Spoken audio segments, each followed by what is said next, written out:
content warning. If you're watching this video in the year 2020, for obvious reasons you might not be in the mood to watch a video about a video game that centers around a seemingly unstoppable plague. There will also be some big spoilers for Pathologic and Pathologic 2.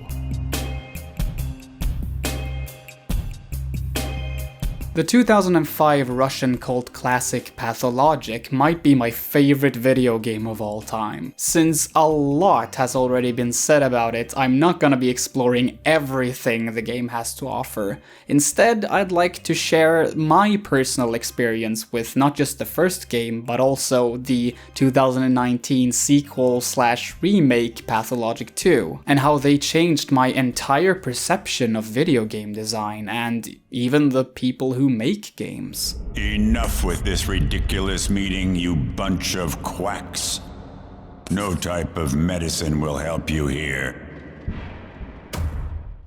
You begin Pathologic by choosing one of 3 doctors to play as. Or maybe healers might be the more accurate term. I don't think Clara has a degree, but more on that later. You then go to a small, unnamed town out in the Russian steppe. For reasons depending on which character you picked, when suddenly a terrible plague threatens to end all life in not just the town, but the entire country and maybe even the world if it isn't stopped in time. So it's up to you to stay alive long enough to help the ones in need and find a cure. And you only have 12 days to do it.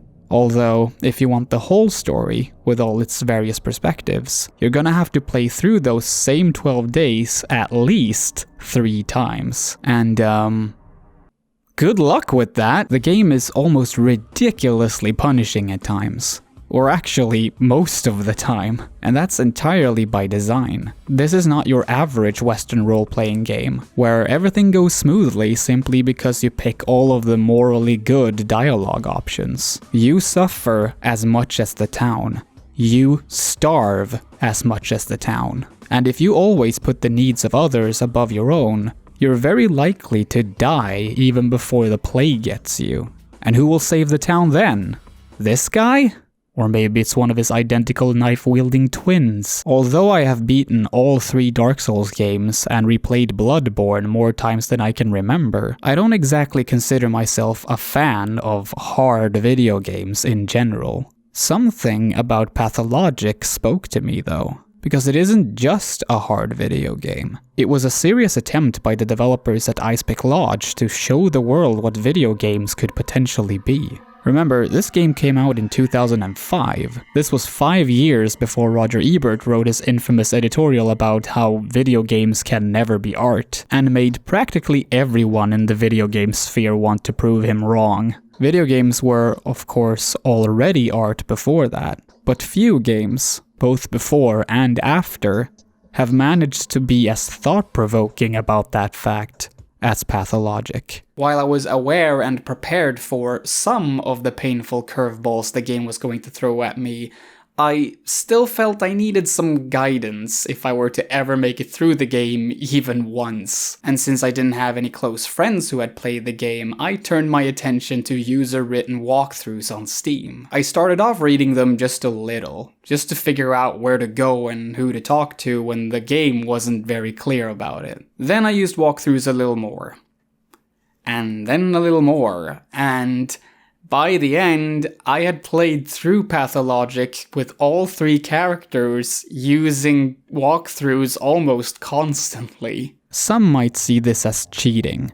It sure wasn't the way the developers intended the game to be played, but I think it's a testament to Icepick Lodge that despite the fact that I used a guide and reloaded saves several times, it was still a really challenging game. A guide might tell you what to do and where to go, and those old save files might, well, save you from having to play through the whole thing while being slowly killed by the plague, but you still have to put in all the actual work to reach the final goal. That being said, the game did get a little bit easier, of course. And not only that, I learned how to exploit it. For example, there's a part of the second character the Haruspecs play through, where if you leave a specific warehouse on day 4, you'll be captured and thrown into jail, where you not only lose a bunch of valuable time, you will most likely be infected with the plague. Well, not if you stay in that warehouse until after midnight, but you wouldn't know to do that if you hadn't read a walkthrough. That was one of the moments where I felt that I had bested the developers, and it felt fair. I felt that the game had constantly tried to trick and punish me, and that it was only right that I tried to fight back by learning and taking advantage of flaws in the game's design. The time I spent with Pathologic wasn't as much about trying to save the unnamed town on the Russian steppe, but to battle the game developers themselves. And after playing through the game for a third time, I realized that was kind of the actual point of Pathologic all along.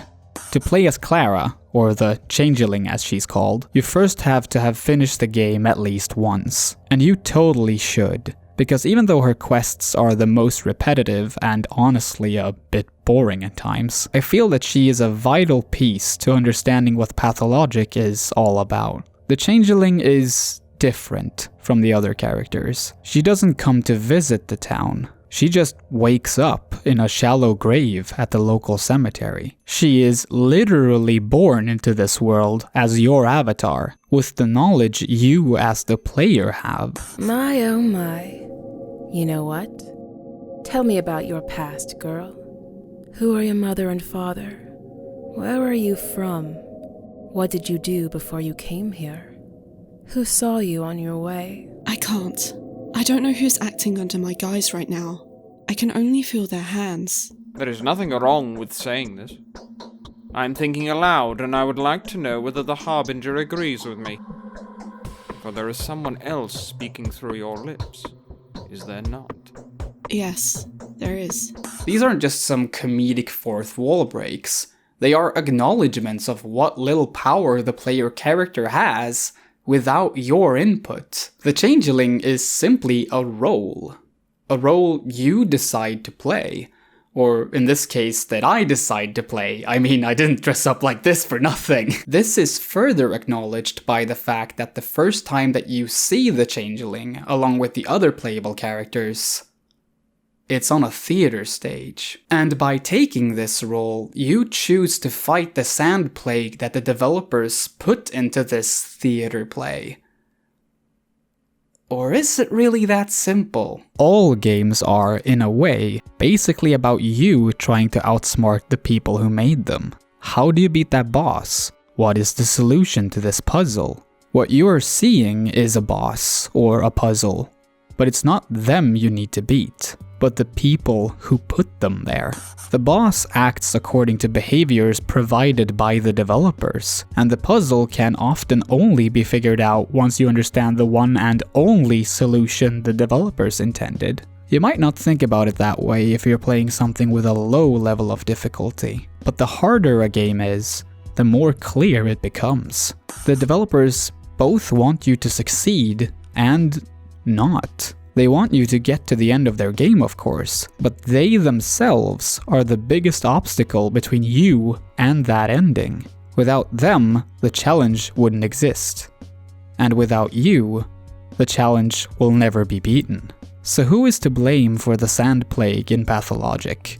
You or the developers? The easy answer would, of course, be the developers. They created the game the plague is in, after all. But what Pathologic does differently to other games is that it kinda makes you question that answer. The plague doesn't become real to the people inside the video game Pathologic anyway, until you start the game. The plague comes when you arrive as one of the playable characters. If you choose not to play Pathologic, the plague will never hit this unnamed town. Maybe another version of it that someone else is playing in.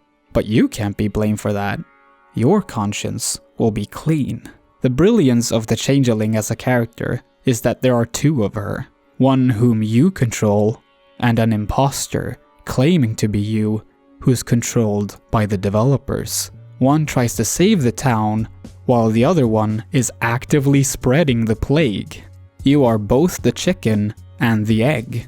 A developer's game cannot be played without a player, and without a developer, there is no game for the player to play. This much is fairly obvious, but very few games I've played have had the developers showing up at the very end to acknowledge this and literally tell me that everything was actually just between me and them.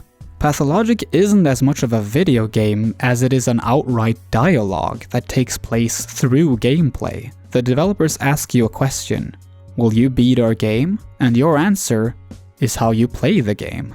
My answer was simple: I will beat you, no matter how much help I need to do it. And I did, with every playable character. Don't get me wrong, I think it's extremely boring to look at video games solely as something to be beaten. To me, that's kind of like starting a film only to fast forward to the very end. But I would be lying if I said that the game didn't make me competitive.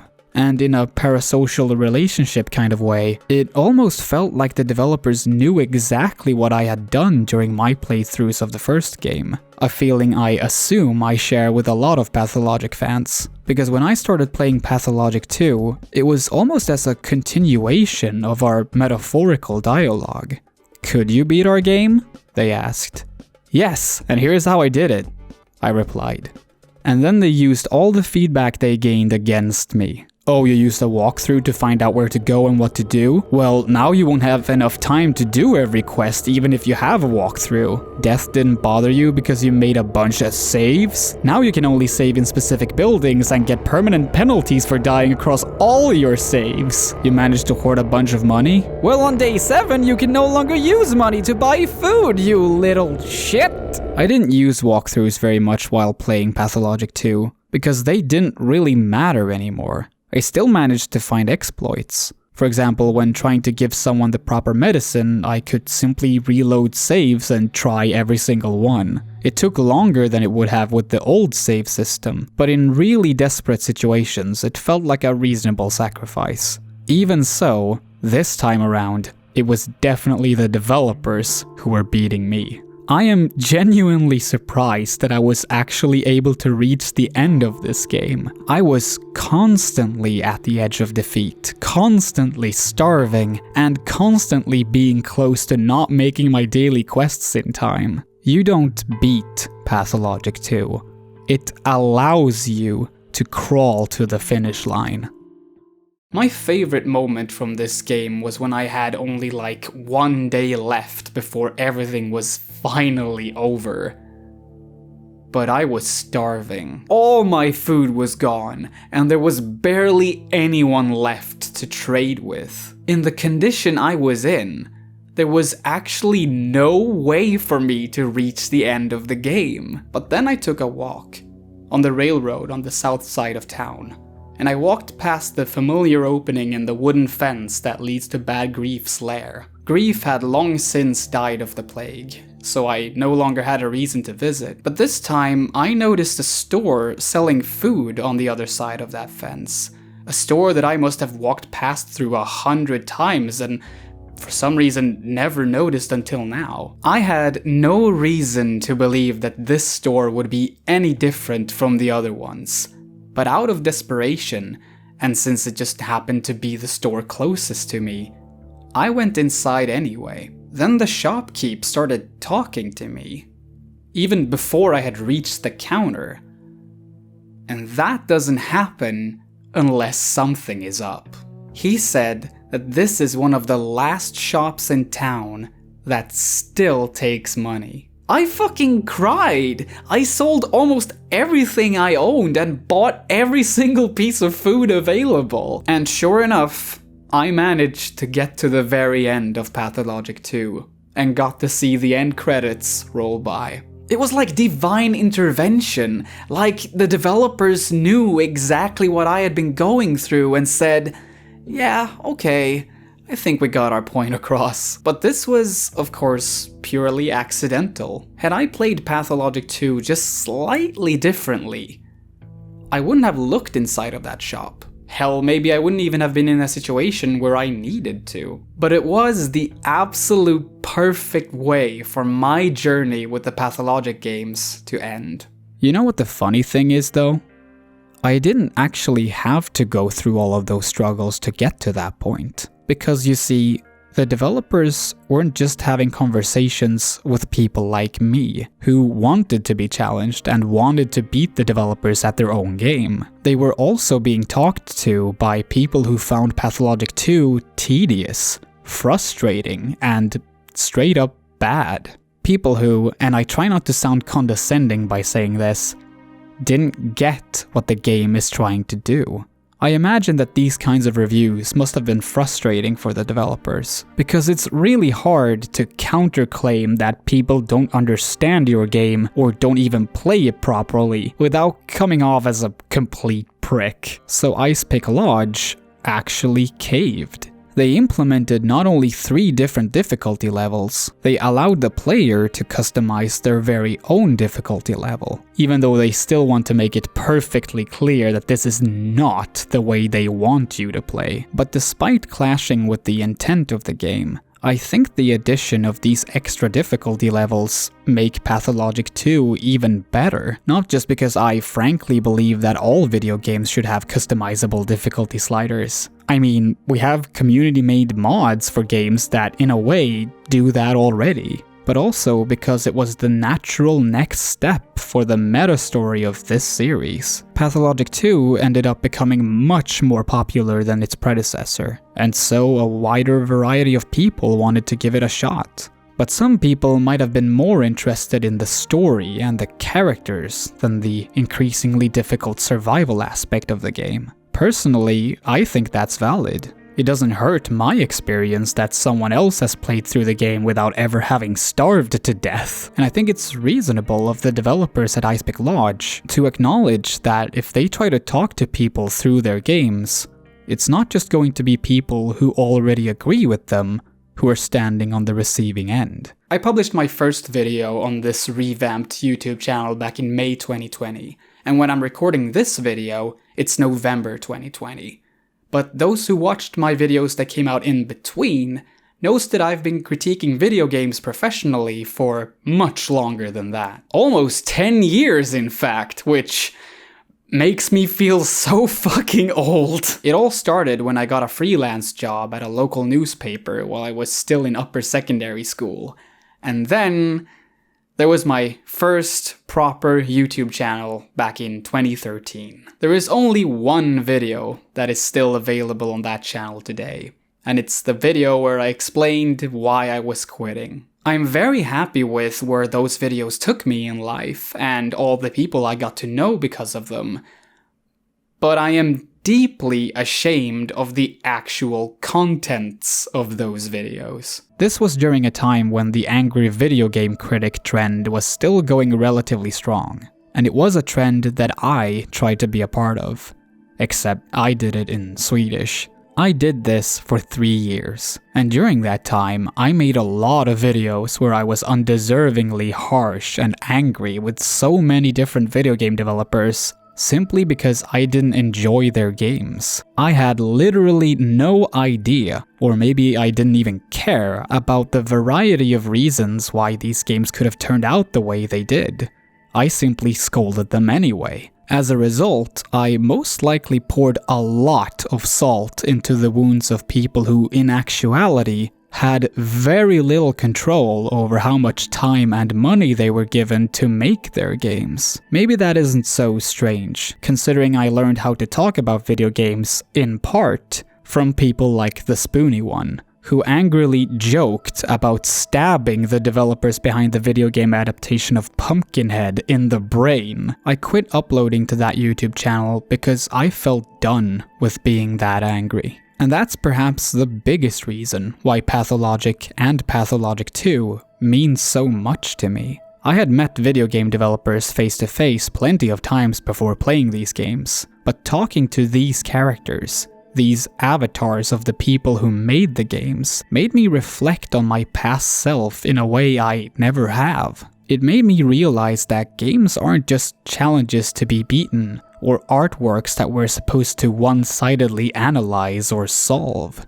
but tools of communication for us, for our friends, for the developers. We don't just play games, we are all making them together. We are all chickens and eggs. I've never met a single developer from Icepick Lodge. They probably don't even know that I exist. But through their games, we are connected. Or at least I'm connected to a past version of them. And despite them causing me stress and anger and even sadness at times, I'm not angry with them. I don't think I can be truly angry with a video game developer the way I used to be ever again. Because video game developers aren't my enemies. They're more like my friendly rivals. Thank you so much for watching. And you should thank the lovely people who support me on Patreon, because this video would not exist if it weren't for them. And I want to give a special thanks to Nichtschwert, Sindri Orben, Tobias Mattsson, Håvard Krugerud, Professor Flowers, Vinders, Philip Kirschner, Oddshrew, Mackenzie Pollock, and Eli Berg-Moss. If you want your name on this list, you should become a patron as well. You get to see all my future videos before everyone else, and you get access to the Discord server. I also want to thank the people who did some high quality voice acting for this video. And I'm not saying that because 2 of them are also my patrons, I promise. Their names are Professor Flowers, Eurthug4000, and Arkrat. You owe it to yourself to check out their channel links in the description. And finally, I want to give a special thanks to the people who gave me very useful input about the script. So thank you, Pixel a Day, Kiki from Transparency, Darkfry, and Megabyte. You'll find their links in the description as well. Oh, and also, if you're interested to find out more about the Pathologic games, I've put together a list of videos that I highly recommend you give a watch. If it weren't for people like Solmatol, Mandalore Gaming, and H-Bomber Guy, I might not have given these games a shot. And I owe them everything for that. Okay, I think that's it. Can we cut here? I still don't know how to fucking end videos.